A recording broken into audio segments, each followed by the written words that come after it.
जाकर देख सकते हैं और अपने नोट्स भी तैयार कर लें। आज हम पढ़ेंगे आंतरिक नियंत्रण। देखिए आंतरिक नियंत्रण क्या होता है, जब एक व्यवसायी अपने संस्था में सभी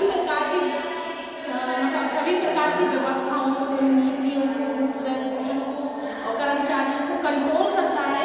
वो चाहता है कि संस्था में कम से कम व्यय हो, अधिक से अधिक प्रॉफिट हो, संस्था में छल कपट कम हो, गड़बड़ी कम हो, संस्था में एक ऐसे मतलब जो प्रॉब्लम है वो कम से कम हो। इन सभी चीजों का जब वो एक नियंत्रण करता है, नियंत्रित तरीके से काम करता है, तो वही चीजें हमारी आंतरिक नियंत्रण कहलाती है। देखिए कोई भी व्यवसायी हो, अगर वो छोटा सा भी बिजनेस करता है तो वो चाहता है कि उसके बिजनेस में छल कपट कम से कम हो, कर्मचारी अच्छे से काम करें, कर्मचारियों को नीतियों पर प्रभाव पड़े, रूल्स रेगुलेशन हमारे अच्छे होने चाहिए। ये सब चीजें हमारी आंतरिक नियंत्रण में आती है। आप लोगों को बताएं कि आंतरिक नियंत्रण के आवश्यक तत्व कौन कौन से हैं, है ना। आंतरिक नियंत्रण के जो आवश्यक तत्व है उसमें सबसे पहला हमारा है कर्मचारी के बीच कार्य विभाजन का होना।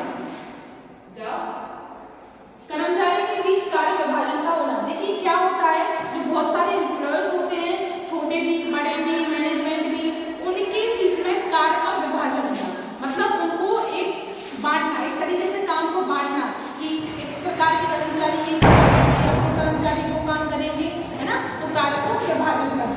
दूसरा है हमारा कार्य विधि का स्पष्टीकरण। कार्य विधि का स्पष्टीकरण मतलब हुआ कार्य की विधि, मतलब कौन से मेथड से हम अपने वर्कों को करते हैं। एक मेथड होता है, हर बिजनेस में एक मेथड होता है। अगर हम छोटा सा भी काम करते हैं, जैसे हम एक मार्कर ही बनाते हैं, तो एक हमारा मेथड तैयार हो जाता है कि हम इस मेथड से काम करेंगे या हमारे कर्मचारी इस मेथड से काम करेंगे, है ना। तो कार्य विधि का स्पष्टीकरण कि किस विधि से हमारा काम हो रहा है, किस तरीके से काम हो रहा है, सही से हो रहा है या नहीं हो रहा है।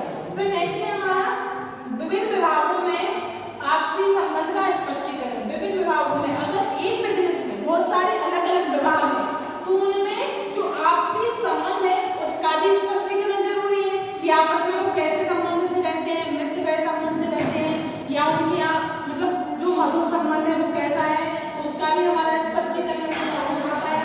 नेक्स्ट है हमारा संस्था की कार्य योजना नीति का स्पष्टीकरण। संस्था में कार्य योजना किस नीति से होती है, कौन से रूल्स रेगुलेशन फॉलो हो रहे हैं, क्या कर्मचारी उन रूल्स रेगुलेशन को फॉलो कर रहे हैं, तो इन चीजों को भी हम देख लेते हैं, है ना। फिर है हमारा कार्य का प्रमाप निर्धारण होना। कार्य का प्रमाप निर्धारण भी हम कर लेते हैं कि कार्य कितना % हमारा हो रहा है या कितने कर्मचारी कितना काम कर पा रहे हैं, तो इन सब चीजों की भी हमारी जांच हो जाती है। ये क्या है हमारे आंतरिक नियंत्रण के आवश्यक तत्व में एक बार और हम देख लेते हैं। पहला है कर्मचारी के बीच कार्य का विभाजन, कर्मचारी के बीच काम को बांटना। दूसरा है हमारा कार्य विधि का स्पष्टीकरण। तीसरा है हमारा विभिन्न विभागों में आपसी संबंध का स्पष्टीकरण। चौथा है हमारा संस्था की कार्य योजना नीति का स्पष्टीकरण। और पांचवा है कार्य का प्रमाप निर्धारण होना। और साथ ही आप लोग बता दें कि आप लोगों को जो day by day most of topics की वीडियो बन रही है, तो आप लोग अपने नोट्स तैयार करते जाए, है ना। आप लोग